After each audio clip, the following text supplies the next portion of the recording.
Teatar Kabaret Tuzla, 19. TKT Fest, Dani akademskog teatra.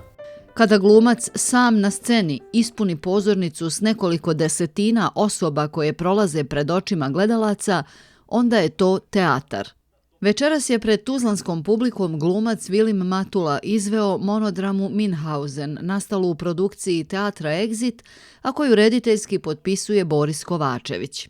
Roman Šušković je to meni tada, prije 4 stoljeća, predložio da radimo Minhausena i to je bila ideja da ćemo to raditi kao predstavu za djecu. Zaključili smo da bi to Boris Kovačević mogao režirati, isto naš prijatelj iz djetinjstva iz dramskog studija Kazališta mladih, gdje smo kod djeca igrali. I tako smo mi to počeli raditi i onda su oni odjednom počeli govoriti kao, ma ne, čekaj, mislim, to što je to sad završilo u dječjoj literaturi, ali mislim, taj Minhausen pravo, on je to pričao ljudima u onim pivnicama njemačkima, stvarno, taj pravi Minhausen. I onda sam gledali, to je za odrasle. Onda sam se ja prepao, jer nisam, monodramu za odrasle, to se nismo dogovarali i onda je to potrajalo 7 mjeseci se to na tome radilo, ja se nisam usudio izaći pred publiku i nikada nismo imali premijeru. Magična izvedba samo jednog glumca, vrsnog Vilima Matule, gledatelje predstave odvodi na fantastično putovanje Orijentom, carskom Rusijom i Bečom Marije Terezije.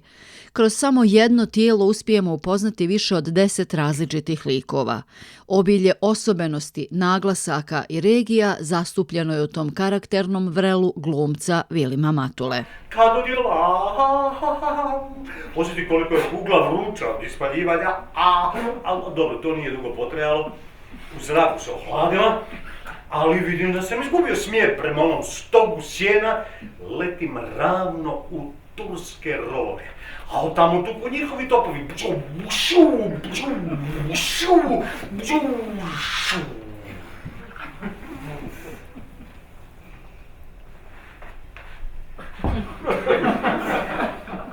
Zadnji čas. Na tursku kuglu i nazad. Silno me raduje da ponovo imamo publiku u kazalištu, da ne moramo to raditi online, jer to kako i na nas na sceni, ali kada sam u publici, kako na mene djeluje kako ljudi oko mene reagiraju, to utječe na moju reakciju, to mene budi isto da probam razumjeti što su oni, čekaju, na što ona reagira ili on.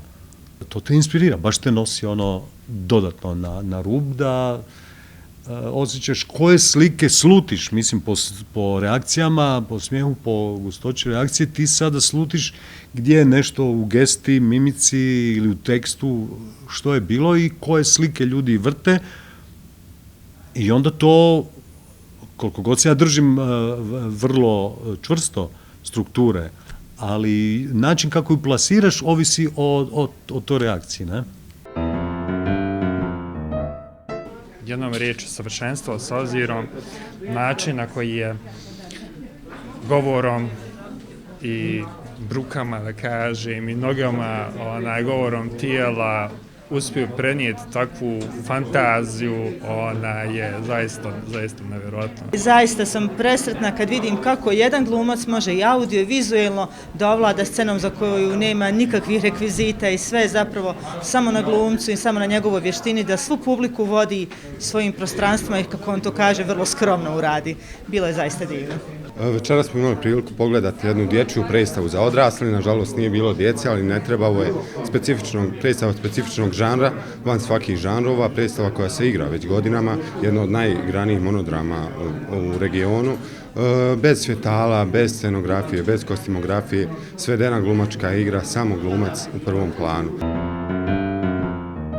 U ovoj monodrami teatra Exit, koja je prepoznatljiva po toj egzitovskoj formi i egzitovskoj produkciji, gledalac putuje kroz 2 svijeta. Jedan je svijet geografije i ti svijet jednih prelijepih područja i destinacija od Južne Amerike preko Atlantika, Indijskog okeana, Krima, Ukrajine, Beča, Mađarske, Panonije i mnogih drugih tih prelijepih destinacija, a drugi je taj svijet laži, odnosno te filozofije laži i otkrivanja laži barona Minhausena, koja u ovom slučaju nije opasna, jer baron Minhausen laže zato što ima strast za životom, što ima strast za zanimljivošću svoga života, a ne da bi obmanuo nekoga i ne da bi prevario nekoga. I sva ta galerija likova Vilija Matule u zaista jedan minimalizam i scenski i kostimski, jer samo imamo crne zavjese i njegov radni crni kostim, crno odijelo pokazuje umijeće glumca da približi to gledaocu na način kako radi Matula.